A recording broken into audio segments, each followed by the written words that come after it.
The high priest asked Stephen if the charges against Abraham were true. Stephen replied that God of glory appeared to Abraham while he was still in Mesopotamia and told him to leave his country and people and go to the land he will show you. After the death of his father, God sent him to the land where you are now living, but gave him no inheritance.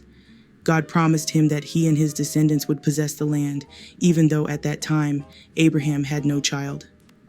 God gave Abraham the covenant of circumcision, and he became the father of Isaac and Jacob.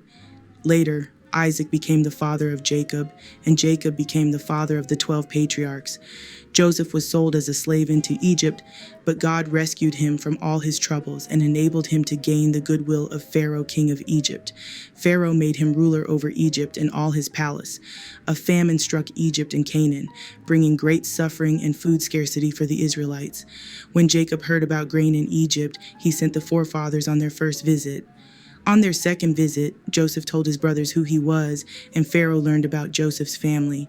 After their deaths, Jacob went down to Egypt, where he and his family died. Their bodies were brought back to Shechem and placed in the tomb that Abraham had bought from the sons of Hamor at Shechem for a certain sum of money. As the number of the Israelites in Egypt increased, a new king came to power, dealing treacherously with the people and oppressing them by forcing them to throw out their newborn babies. Moses was born, educated in all the wisdom of the Egyptians, and was powerful in speech and action. When Moses was 40 years old, he visited his own people, the Israelites, and killed an Egyptian. However, the Israelites did not realize that God was using him to rescue them. After 40 years, an angel appeared to Moses in the desert near Mount Sinai, and he was amazed at the sight. The Lord said to Moses, "Take off your sandals, for the place where you are standing is holy ground."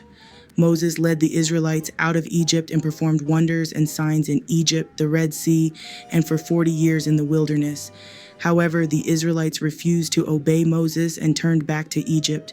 They made idols in the form of calves and worshipped the sun, moon, and stars, which God turned away from them. Solomon built a house for Moses, but the Most High does not live in houses made by human hands.